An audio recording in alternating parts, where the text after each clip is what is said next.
तो उड्डयन काल का सूत्र, सब सूत्रों को समझते हैं। उड्डयन काल इसका क्या होता है, T = 2u sin theta upon में क्या हो गया g। ठीक है, इसके बाद हम निकाले हैं क्षैतिज परास।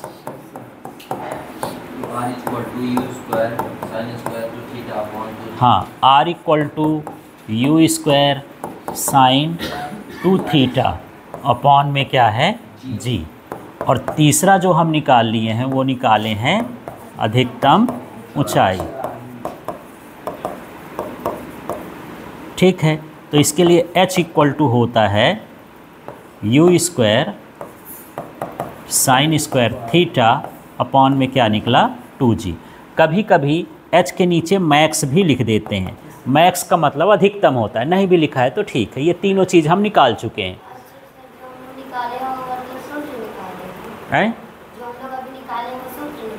हाँ, सूत्र निकाले, अधिकतम ऊंचाई का सूत्र निकाले हैं। कल जो है क्षैतिज परास का और उड्डयन काल का सूत्र निकालिए थे। ये मैं अभी अलग अलग बताया हूँ, आप लोग अपने नोट्स में अलग अलग लिख लीजिएगा, क्योंकि जो उस नोट से लिखे हो उसमें सब इकट्ठा है, कल इकट्ठा वाला पढ़ लेंगे।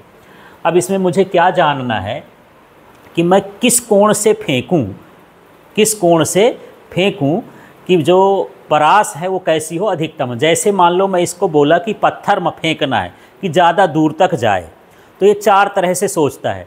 एक बार ऐसे मारता है, फिर एक बार ऐसे मारता है, एक बार सीधे सीधे मारता है। किस स्थिति में कैसा जाना चाहिए, दूर जाना चाहिए। क्योंकि बहुत लोग ओलंपिक में देखो भाला फेंकते हैं, गोला फेंकते हैं, डिस्क फेंकते हैं, और वहाँ पर वो कैसे जीतते हैं, उनके पीछे फिजिक्स लगी रहती है। कितने कोण पर फेंकें कि वो जो है बहुत दूर तक जाए, उसकी परास कैसी हो, अधिक हो। कभी अभी देखे होंगे कि यार धोनी छक्का मारा था तो क्या ग्राउंड छोड़ स्टेडियम के बाहर गेंद चली गई थी, किस कोण पर ऐसा मार दिया कि वो उतनी दूर चली गई। ठीक है, ताकत तो लगती है, लेकिन वो दूर जाने का रीज़न क्या है। तो यहाँ पर देखो, इस वाले में परास की बात कर रहा था कि परास का मान अधिकतम हो, तो अधिकतम परास के लिए कोण का मान कैसा होना चाहिए। अधिकतम परास के लिए प्रक्षेप कोण कितना होना चाहिए। ठीक है, तो यहाँ पर हमको इसकी बात करना है, ये वाले हिस्से की, ये प्रक्षेप कोण की यहाँ पर समझना, sin 2 थीटा। तो यहाँ साइन का मान हमको लेना है 1, क्योंकि साइन का सबसे बड़ा मान कितना होता है 1। जैसे मान लो sin 0 का 0 होता है, sin 30 का 1/2 होता है, sin 45 का 1/√2 होता है ना, sin 60 का √3/2 होता है, sin 90 का मान कितना होता है 1। 1 से बड़ा मान नहीं होता। कोई सारणी में देखना साइन का मान 1 से बड़ा मिल जाए तो मुझे बताना। हमेशा क्या होता है, 1 होता है, और या फिर 1 से कम होगा। ठीक है, तो यहाँ पर मान लेते हैं कि जो हमारे पास ये sin 2 थीटा है, इसका मान कितना होना चाहिए 90 डिग्री। इसलिए मान रहे हैं कि हमको इसका मान अधिक लेना है, sin 2 थीटा का मान क्या लेना है, अधिक लेना है।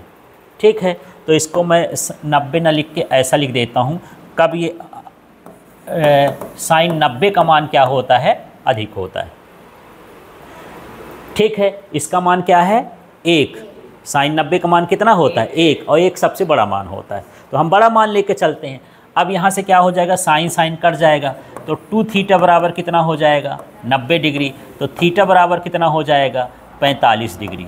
तो कोण कितना आ गया 45 डिग्री। तो प्रश्न आया करता है कि अधिकतम परास के लिए प्रक्षेप का कोण कितना हो 45 डिग्री। तो यदि मान लो 3 लोग हैं खिलाड़ी, वो भाला फेंक रहे हैं और सबकी ताकत बराबर है, ताकत बराबर लगा रहे हैं, कोई 60 के उसमें फेंक दिया, कोई 30 के इसमें फेंक दिया, और कोई किस पर फेंका 45 पर, किसका ज़्यादा जाएगा 45 वाले का ज़्यादा दूर पर जाएगा। इसलिए वहाँ पर साइंस भी लगती है कि जब हम ये फेंकते हैं तो हमको प्रैक्टिस कराई जाती है कितने एंगल पर फेंकें कि उसका मान कैसा मिले, ज़्यादा मिले।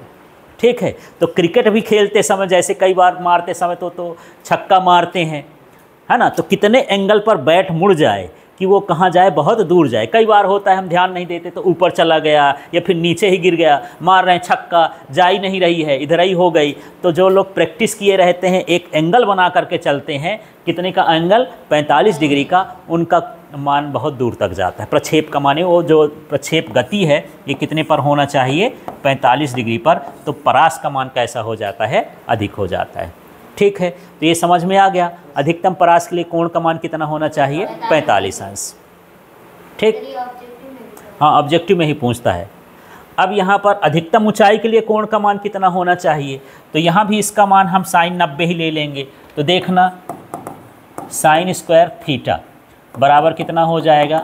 Sign 90 degree. यहाँ मान लो साइन साइन कट जाएगा तो थीटा बराबर कितना आ जाएगा? 90 डिग्री। यदि आपको खूब हाँ स्क्वायर बचा है तो मान लो साइन थीटा का मान 90 हो गया, उसका मान कितना हो गया? 1 हो गया। कुल मिला के सिर्फ ये है कि थीटा का मान कितना होना चाहिए? 90। यदि आपको खूब ऊंचा फेंकना है तो आपको यहाँ से कितने कोण पर फेंकना चाहिए?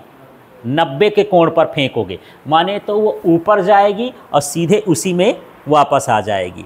ठीक, यदि आप थोड़ा तिरछा करोगे तो ऊंचा ना जाएगा। मेरी बात समझो, ऐसा समझ लो, यदि मैं एक पत्थर को फेंका, ये यहाँ आके गिरा, थोड़ा और ऊंचा फेंकूंगा तो यहाँ आके गिरेगा, और ऊंचा फेंकूंगा तो और यहाँ आके गिरेगा, सबसे ऊंचा फेंकूंगा तो यहीं जाएगा, यहीं आके गिरेगा। कोण कितना बनेगा? 90। तो बहुत ऊंचा फेंकने के लिए हमको कितने कोण पर जाना चाहिए? 90 के। ठीक, और बहुत दूर फेंकने के लिए हमको किस कोण पर जाना चाहिए? 45। हाँ, क्षैतिज परास के लिए 45 का कोण होना चाहिए। अधिकतम ऊंचाई के लिए कितने का कोण होना चाहिए? 90 डिग्री।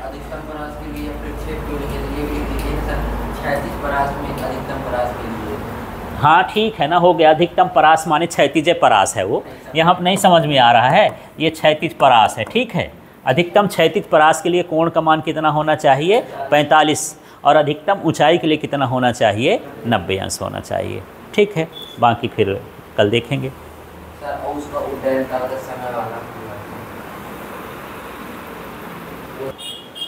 अब यहाँ पर समझना, ठीक, एक चीज़ और समझ लो, ये 45 डिग्री निकालना समझ में आ गया है।